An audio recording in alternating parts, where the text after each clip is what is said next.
We தமிழர்களுக்கு வணக்கம். பத்திரிகையாளர் திரு வளவனோட நினைச்சிருக்கோம். வணக்கம் வளவன். வணக்கம் சார். கன்வார் யாத்திரை குறித்து மிக முக்கியமான தீர்ப்பு உச்ச நீதிமன்றம் கொடுத்திருக்காங்க. உத்தரப்பிரதேச அரசாங்கத்தினுடைய இந்த முரட்டுத்தனமான பிடிவாதத்துக்கு ஒரு முட்டுக்கட்டைப்பட்ட மாதிரி இருக்கு. என்ன நடந்துகிட்டு இருக்கு உத்தரப்பிரதேசில்? முதல் அடிப்படையில் உச்சநீதிமன்றத்தினுடைய இந்த இடைக்கால தீர்ப்பு என்னன்னு பார்த்துடலாம். கன்வர் யாத்திரை என்னோட பேக்ரவுண்டை நம்ம தெரிஞ்சுக்கிட்டு தான் வரணும். வெறும் ஒரு உத்தரப்பிரதேசம் மட்டுமல்ல, கிட்டத்தட்ட 5-6 மாநிலங்களில் அந்த யாத்திரை என்பது முதல்ல கன்வர் யாத்திரையிலேருந்து ஸ்டார்ட் பண்ணுவோம். 5-6 மாநிலங்கள், உத்தரப்பிரதேசம், உத்தரகாண்ட், ராஜஸ்தான், பீகார், ஜார்க்கண்ட், இப்படி மத்திய பிரதேஷ் உட்பட 6 மாநிலங்கள் வழியாக, அதாவது கிட்டத்தட்ட அங்கே ஓடக்கூடிய அந்த நதியினுடைய அந்த இதில் இருக்கக்கூடிய நதி ஓரங்களில் இருக்கக்கூடிய கோவில்களை எல்லாம் போய் சுற்றுலா பார்க்கறதுங்கிற மாதிரி தான். நம்ம நாட்கள் இங்கே நவகிரக கோயிலுக்கு போவாங்கல்ல, அந்த மாதிரி அங்கே இருக்கக்கூடிய கோயில்களை பார்க்கறதுங்கிறதா அந்த யாத்திரையே. அது வந்து அங்கே சாவன் அப்படின்னு சொல்லக்கூடிய மாதம், அது அவங்களுக்கு புனித மாதம். நம்ம புரட்டாசி அந்த மாதிரி கார்த்திகைன்னு ஐயப்பனுக்கு விரதம் இருக்கிற மாதிரி அங்கே அந்த சாவன் மாதத்தில் அந்த யாத்திரை போகிறதுங்கிறது யாத்ரீகர்களாக இந்து மத நம்பிக்கையுடையவர்கள் போவாங்க. இதுதான் அடிப்படையில் ரொம்ப நாளாக நடந்துட்டு இருக்கு. நம்ம ஊரில் பழனிக்கு யாத்திரை போகிற மாதிரி, பழனிக்கு போகிறது, வேளாங்கண்ணிக்கு போகிறது, நாகூருக்கு நடந்து தர்காவுக்கு போகிறதுங்கிற மாதிரி இப்படியான பாயிண்ட் தான் அது. இப்போ இதில் என்னன்னா, உத்தரகாண்ட் தான் முதல்ல ஆரம்பிக்குது. அதுக்கு முன்பாக எங்கே தொடங்குதுன்னா, முசாஃபர் நகரில் போலீஸ், அங்கே இருக்கக்கூடிய சர்க்கிள் போலீஸ் கிட்ட இருந்து ஒரு சர்க்குலர் வருது. என்ன அப்படின்னா, முசாஃபர் நகரெல்லாம் ஞாபகம் பார்த்தீங்கன்னா 2014 பாஜக உத்தரப்பிரதேசத்தில் பெருவெற்றி பெற்றதற்கு அதற்கு முன்பாக நடந்த முசாஃபர் நகர் கலவரம் காரணம் அப்படிங்கிறத நிச்சயமாக பார்க்கணும். அது எல்லாரும் கிரெடிட்ஸை கொண்டு போய் அஃப்கோர்ஸ் அமித்ஷா தான் நீங்க தலைவராக இருந்தார், அவர் தான் கொண்டு வந்தான்னு கொடுப்பாங்க. அதுக்கு முன்பாக இந்த கலவரம் எந்த அளவுக்கு ஈல்டாச்சு அப்படிங்கிறத கவனிக்கணும். முசாஃபர் நகரில் போலீஸ் சர்க்குலர் கொடுக்குறாங்க. அதாவது இந்த கான்வார் யாத்திரை போகக்கூடிய அந்த வழித்தடம் முழுக்க இருக்கிற கடைகளில் முழுக்க கடையினுடைய உரிமையாளர் பெயரை போடணும். கடையில் யாரெல்லாம் வேலை செய்கிறாங்க, சிப்பந்திகள்ல இருந்து அத்தனை பேரும், குறிப்பாக பெரும்பாலும் உணவு, அதே போல் வேறு ஏதாச்சும் பூஜை சாமான்கள் தான் அங்கே விற்கக்கூடியதாக இருக்கும். சாம்பிராணி, ஊதுபத்தி, இந்த விஷயங்கள் அதிகபட்சமாக உணவு கடைகள், அது பழங்களோ இல்லை ரெஸ்டாரண்ட்டோ நம்ம உட்காந்து சாப்பிடக்கூடிய உணவகங்களாக தான் இருக்க போகுது. ஓனர் பேரை தாண்டி எத்தனை பேர் பணியாற்றுறா. இப்போ உதாரணத்துக்கு ஒரு கடன் எடுத்திங்கன்னா, நீங்கள் தோசை மாஸ்டர்லேருந்து சிப்பந்தியாக கடைசியில் இலையை எடுக்கக்கூடிய அந்த பணியாளர் வரைக்கும் எல்லாரும் பேரையும் போடணும் அப்படின்னு ஒரு சர்க்குலரை கொடுக்குறாங்க. இப்போ இது அடிப்படையில் நமக்கு கேள்வி எழுது, எதுக்கு இதை கேட்குறீங்க?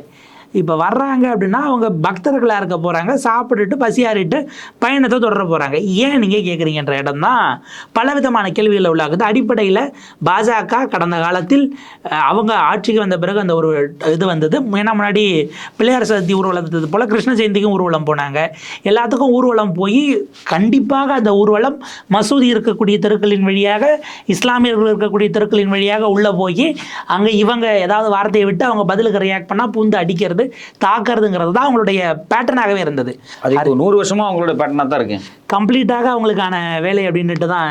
எலியை கொல்லும்போது பிள்ளையாரினுடைய வாகனத்தை கொள்றாங்கன்னு அப்போ திலகரை தொடங்கி வச்ச காலத்திலேருந்து, பிளேக் நோய்க்கு பிள்ளையாரோட வாகனத்தை ஏன் கொள்றாங்கங்கிற காலத்திலேருந்து அது அவங்களுடைய பேட்டர்ன். ஏன்னா நம்ம பார்க்குறோம், ரத யாத்திரையில் அத்வானிக்கு மைக்கை பிடிச்சிக்கிட்டு ரொம்ப பவ்யமாக நின்றுட்டு இருந்தவர் தானே இன்னைக்கு பிரதமராக விஸ்வகுருவாக இருக்காரு. ஸோ அவங்களுடைய டெஸ்டட் பேட்டர்ன் அதுதான். அப்போ இஸ்லாமியர்களை அடையாளம் காண்பதற்காக நீங்கள் இதை செய்கிறீங்களாங்கிற அடிப்படை கொஸ்டின் வருது. இதை தாண்டி மாயாவதி போன்றவர்கள் எழுப்பின கேள்விங்கிறது, வட இந்தியாவில் இதை தாண்டி மாயாவதி போன்றவர்கள் பல கேள்வி எழுப்பினாங்க. அகிலேஷ் யாதவ் கண்டிச்சார். இன்னும் சொல்ல போனால் பாஜகவுடைய கூட்டணி கட்சியாகின நிதிஷ்குமாரும் சிராக் பஸ்வானும் இது தவறுனாங்க. ஏன்னா பீகார் வழியாகவும் அது போகுது. ஒரு பதற்றம், ஒரு மதம் மோதல் பீகாருக்குள்ளே நடக்குது அப்படின்னா அது அகைன் அவங்களுக்கு தான் தலைவலியாக போகுன்றதுனால கூட்டணி கட்சிகள் அதை கண்டித்தன அது சரியில்லைன்னாங்க. பிஜேபியில் இருக்கக்கூடிய முக்தார் அப்பாஸ் நக்வி போன்றவர்கள் எல்லாம் கூட அதை கடுமையாக, அது அவர் எப்படி முக்தார் அப்பாஸ் நக்வி ஒரு இது வடைய சுட்டார் அப்படின்னா, சில அதிகாரிகள் இப்படி வந்து பிளவாத எண்ணம் கொண்ட சில அதிகாரிகள் கொடுத்த சர்க்குலர் அப்படின்னு போட்டார். இப்போ என்னன்னா, ஒரு சர்க்கிளில் இருக்கக்கூடிய எஸ்பி போட்டார்னா பக்கத்தில் இருக்கிறவங்க பார்ப்பாங்க, யோகி ஜிட்டு நல்ல பேர் வாங்கினா நம்மளும் இதை பண்ணணும் இல்லைன்னு அது அப்படியே முழுக்க பரவது. உத்தரகாண்டில் என்டையர் ஸ்டேட்லேயுமே பெருவாரியான ஆட்கள் அதை சர்க்குலராக மூவ் பண்ணிடுறாங்க. அப்போ உத்தரகாண்ட் ஆரம்பிக்குது, உத்தரப்பிரதேசம், ரெண்டுமே பிஜேபி ஆட்சியில் இருக்கக்கூடிய மாநிலம். உங்களுக்கு ஜார்க்கண்ட் ஹேமந்த் சோரன் இருக்காரு, பீகார் நிதிஷ்ங்கிறவர், அவருடைய கட்சியினுடைய கேசிதாயி கண்டிச்சிட்டாரு. ஸோ அவங்க அதை ஒரு பக்கம் வராங்க. மத்திய பிரதேசத்தில் இது கட்டாயம் தானே, இதில் என்ன தவறு? மத்திய பிரதேசத்துலாம் ஒரு எம்எல்ஏ பேசுகிறாப்புல இந்துக்களுக்கு உரிமை இல்லையா, எங்கே சாப்பிடணும் போது அவங்க யார் என்னன்னு அவங்களுடைய பின்புலத்தை தெரிஞ்சுட்டு சாப்பிட்றதுக்கு இந்துக்களுக்கு உரிமை இல்லையான்லாம் ரொம்ப அபத்தமாக அருவருப்பாக பேசிகிட்டு இருந்தாங்க. இப்போ மாயாவதி போன்றவர்கள் சொன்னதில் ஒரு பாயிண்ட்டு, நீ அடுத்தது அவன் பேருக்கு பின்னாடின்னும் போது ஜாதியை பார்த்துட்டு தலித்துகளையும் நீங்கள் புறக்கணிக்கிறதுக்கு பிளானு. முஸ்லீமாக இருந்தால் புறக்கணிப்பு என்பதை தாண்டி இக்கனாமிக் பாய்காட் என்பதை தாண்டி அடித்து டார்கெட் பண்ணி உடைக்கிறதுக்கு நீ ஒரு திட்டம் கொண்டு வர்றதுக்கு ஸ்பேஸ் இருக்குது. தலித்துகளாக இருந்தால் அவங்கள ஆப்வியஸாக அவங்க கடைகள் பக்கமே நாங்கள் போக மாட்டோம்னுட்டு மறுபடியும் இது தீண்டாமை மனு தர்மம் இதை நோக்கி நகரும் அப்படின்ட்டு கடுமையான கண்டனம். அந்த சூழலில் தான் அது உச்சநீதிமன்றத்துக்கு வழக்காக போகிறது. 4 பேர் போட்டிருந்தாங்க. ஒன்று வந்து association for protection of civil rights, அந்த அமைப்பு தான் முதல்ல போட்டது. அதுக்கு பிறகு ப்ரொஃபஸர் அபூர்வானந்த், அதே போல் வந்து பார்த்திங்க அப்படின்னா ஆகார் பட்டேல் ஒன்று போட்டார். மஹுவா மைத்ரா திரிணாமுல் கட்சியினுடைய எம்பி மஹுவா மைத்ராவும் ஒரு கேஸ் போட்டாங்க. இந்த கேஸ் தான் விசாரணைக்கு எடுக்கிறது உச்சநீதிமன்றத்தினுடைய 2 நீதிபதிகள் அமர்வு, ஜஸ்டிஸ் ரிஷிகேஷ் ராய் மற்றும் ஜஸ்டிஸ் SVN பாட்டி 2 நீதிபதிகள் அமர்வு. அவங்க தெளிவாக ஒரு விஷயம் கேட்டாங்க. இது அடிப்படையில் யாத்ரீகர்கள் போகிறாங்க அப்படின்னா அவங்களுக்கு உணவு கொடுக்கக்கூடியதுங்கிறது கன்சியூமருங்கிற ஸ்பேஸில் வரும். கன்சியூமராக இங்கே கடை வைக்கிறாங்கன்னா லைசன்ஸ் இருக்கான்னு கேளு, லைசன்ஸ் நம்பரை டிஸ்பிளே பண்ண சொல்லு. அதை தாண்டி யார் என்ன அப்படிங்கிறது இந்தியாவினுடைய அரசமைப்பு சட்டத்தினுடைய பிரிவு 21 படி நீங்கள் வந்து ஒருவரை இனம் பிரித்து பார்ப்பது, அது ஜாதி ரீதியாகவோ மத ரீதியாகவோ மொழி ரீதியாகவோ பாலினம் ரீதியாகவோ பிறப்பிடத்தினுடைய ரீதியாகவோ பல வகைகளில் பாகுபடுத்தி அதன் அடிப்படையில் ஒரு டிஸ்கிரிமினேஷன் நடப்பதற்கான வழியாக இது மாறுவதற்கான வாய்ப்பு இருக்கிறது. இதை நாங்கள் கம்ப்ளீட்டாக அலோவ் பண்ண முடியாது. இதில் எந்த விதமான ரேஷனலிசமும் கிடையாது, அடிப்படை லாஜிக்கும் இல்லை, அதே போல் சட்ட கட்டாயமும் கிடையாது. உங்களுக்கு food safety and standards authority இருக்குது, ஃபுட் கார்பரேஷன் ஆஃப் இந்தியா இருக்குது. இவங்க ஆல்ரெடி லைசன்சிங் அது சார்ந்த விஷயங்கள் எல்லாம் இருக்கக்கூடிய சட்டங்களில் கூட நீங்கள் என்ன மாதிரியான உணவுகள்லாம் அதில் எவ்வளோ கேலரி இருக்குது அப்படிங்கிற லெவலுக்கு வரைக்கும் வேணால் கன்சூமர் கேட்டால் சொல்லணுங்கிற இடம் இருக்கே தவிர அவருடைய பெயர் அவங்க கடையில் வேலை செய்கிறது இதெல்லாம் ஸ்பேஸே கிடையாது. கடையில் இப்போ நீங்கள் ரோட்டோரங்களில் இருக்கக்கூடிய கடைகளுங்க இன்றைக்கி இருப்பாங்க, நைட்டாக மாஸ்டர் அப்படியே காலி, சம்பளம் கொடுக்கறதுக்கு இதாவது இல்லை அதை விட கூட கிடைக்குதுன்னா நைட்டாக ஆள் போயிடுவாங்க, பொங்கலுக்கு போவாங்க, திரும்ப வரவே மாட்டாங்க. இப்படியான ஆளில் நீங்கள் எதை நம்பி போடுவீங்கிறது. இதுக்கு நடுவில் ஒரு வீடியோ வைரல் ஆச்சு, உத்தரகாண்டுன்னு நினைக்கிறேன். ஒரு முதலாளி ஒருத்தர் பேசுகிறாரு, கடையில் கிட்டத்தட்ட 10க்கும் மேற்பட்டவங்க வேலை செஞ்சாங்க இஸ்லாமியர்கள், அதை தாண்டி இந்துக்களும் இருந்தாங்க. இப்போ இந்த மாதிரி வந்துருச்சு, நான் அவங்களெல்லாம் உங்களுக்கு வேலை இல்லை, நீங்கள் ஊருக்கு போயிருங்க, இந்த மாதம் முடிகிற வரைக்குமாச்சும் நீங்கள் உங்களுக்கு நான் வேலை கொடுக்க முடியாது, ஏன்னா உங்கள் பேரை போட்டால் வருவாங்களான்னு தெரியாது, சாப்பிட வருவாங்களான்னு தெரியாது, ஏதாவது பதட்டமாச்சுன்னா என் கடையும் இதாக போகும், பேரை போட்டுட்டு உங்களை நான் உள்ளே வச்சுருந்தேன்னா சாப்பிடவே வராமல் வருமா நம்ம வியாபாரம் நடக்காமல் போச்சு அப்படின்னா அதுவும் வீணாக போயிடும். நான் உங்களை சும்மாவும் வச்சுருக்க முடியாது, சம்பளமும் வேலை செய்யாமல் கொடுக்க முடியாது, நீங்கள் உங்கள் ஊருக்கு புறப்பட்டு போயிடுங்க, இந்த மாதம் முடிஞ்ச பிறகு சாவன் மாதம் முடிந்த பிறகு வேணால் வாங்க பார்க்கலான்னு சொல்லியிருக்கேன் அப்படின்னு சொன்ன வீடியோ வந்தது. அப்போ இந்த மாதிரி நீங்கள் அன்றாட காட்சிகளில் இருக்கக்கூடிய எத்தனை இஸ்லாமியர்களுடைய வேலையை அப்படியே அப்ரப்டாக பறிக்கப்பட்டு அவர்கள் விரட்டப்பட்டிருக்கிறாருங்கிற கேள்வி இருக்குது. இதுதான் டாக்டர் அபிஷேக் மனு சிங்வி கொண்டு போய் வச்சு ஆஜராகி உச்சநீதிமன்றத்தில் அது கடுமையான விஷயங்கள் எழுப்பினார். நீதிமன்றம் இது எந்த வகையிலும் அனுமதிக்க முடியாது அப்படின்னுட்டு எதன் அடிப்படையில் இது கொடுக்கப்பட்டது அப்படிங்கிறதுக்கான சில கொஸ்டின்ஸை ரைஸ் பண்ணி நோட்டீஸ் இஷ்யூ பண்ணியிருக்காங்க. ரொம்ப உஷாராக யோகியும் சரி புஷ்கர் சிங் தாமியும் ஒட்டுமொத்தமாக ஸ்டேட்டு முழுக்கான அது போடலை. ஏன்னா அந்த யாத்திரையே அப்படின்னும் போது அந்த கோயில்கள் பல மாநிலங்களுடைய அந்த கார்னரில் இருக்கக்கூடிய கோயில்கள்ங்கிறதுனால அந்த பகுதிக்கு போட்டதுனால தப்பிச்சுது. ஆக்சுவலாக யோகி இதை ஏன் ரசித்தார் அல்லது இதை பண்ணார் அப்படின்னா, ஏற்கனவே யோகி மேலே அதாவது பிஜேபி உத்தரப்பிரதேசத்தில் தோற்றதுக்கு மோடி மூஞ்சிக்கு ஃபுல்லாக ஓட்டு விடாமல் கொஞ்சம் தான் ஓட்டு விழுந்ததுக்கு காரணம் யோகி அப்படின்னு கட்டுவதற்கான வேலைகள் நடந்துகிட்டு இருக்கு. கேசவ பிரசாத் முறை இறக்கி விட்டுருக்குறாங்க. இதில் ஹைலைட் என்ன அப்படின்னா, யோகி அடிப்படையில் தீவிரமாக RSSல் இருந்து வந்தவரானா கிடையாது. அவர் அவங்களுடைய அங்கே இருக்கக்கூடிய மடம், அதை சார்ந்து கோரக்பூர் மடம், அவங்க தாத்தா அங்கே இருந்தார், அது பரம்பரையாக வர்றதுங்கிறதோட சரி. ஆக்சுவலாக அவர் ஒரு OBC லீடர் தான், நம்ம அப்படி தான் பார்க்க வேண்டியிருக்கு. அப்படியான இடத்துல அவர் இருக்கிறாரா? ஆனால் கேசவ பிரசாத் மௌரியா தீவிரமாக RSS பின்புலத்திலேருந்து அடுத்தடுத்த நிலைகளுக்கு வந்து உருவாக்கி கொண்டு வரப்பட்டவர். இன்றைக்கி இடத்த பாருங்கள், மோடி திடீர்னு எம்பியாக இருந்தவரை கொண்டு போய் சிஎம்னு இம்ப்ளான் பண்ண யோகி RSSோடு நெருக்கமாகக்கூடிய இடத்துக்கும் RSS உருவாக்கி கொண்டு வந்த கேசவ பிரசாத் மௌரியா மோடிக்கு மவுத் பீஸாக மாறக்கூடிய இடத்துக்கும் மாறி ஒரு ஈக்குவேஷன் போயிட்டு இருக்கு. நடைபெறக்கூடிய இடைத்தேர்தல் 10 தொகுதிகளுக்கான இடைத்தேர்தல், அதில் ஏதோ தான் ராஜினாமா, மீதி எல்லாம் எம்பிக்களாக ஜெயித்ததுனால காலியானதாக அறிவிக்கப்பட்டது தான், அவங்க ரிசைன்மெண்ட்டாக காலியானதாக அறிவிக்கப்பட்டது. இதில் இப்போ சமீபத்தில் நடந்த இடைத்தேர்தலில் ஏற்கனவே பிஜேபி 13ல் 10 தோற்றுருக்கிறது அப்படிங்கிறத பார்க்குறோம்.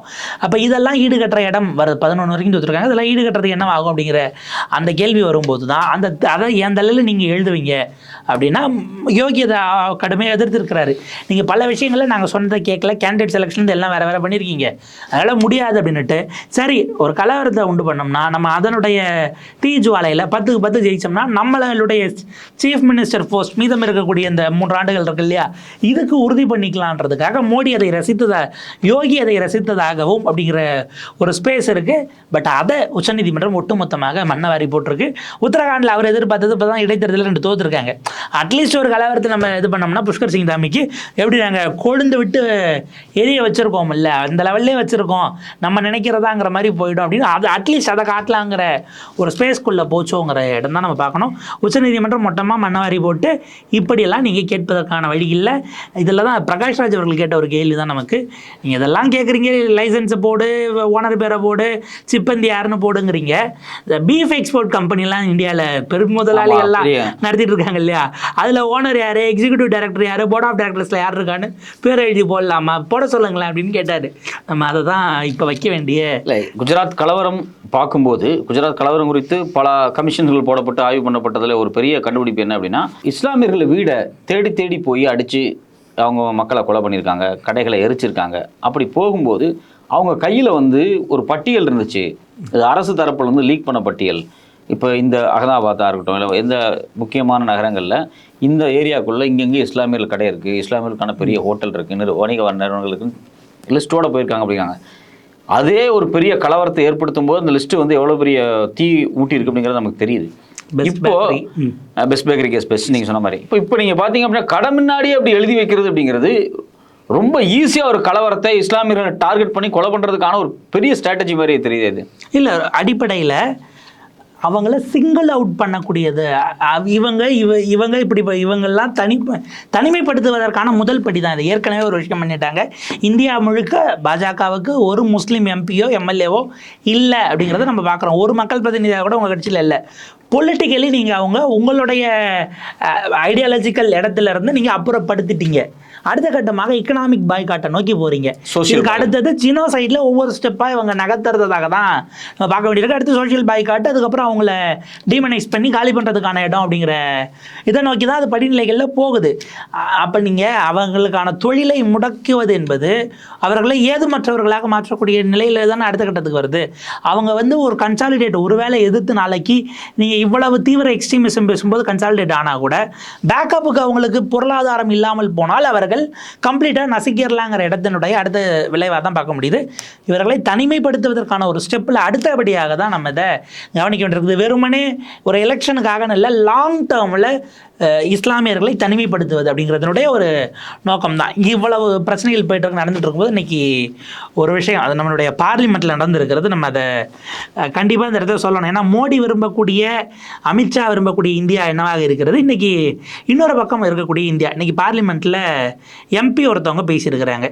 யாருன்னு பார்ப்போம், இக்ரா ஹாசன் அப்படின்னு சொல்லக்கூடிய ஒரு இஸ்லாமிய பெண் எம்பி.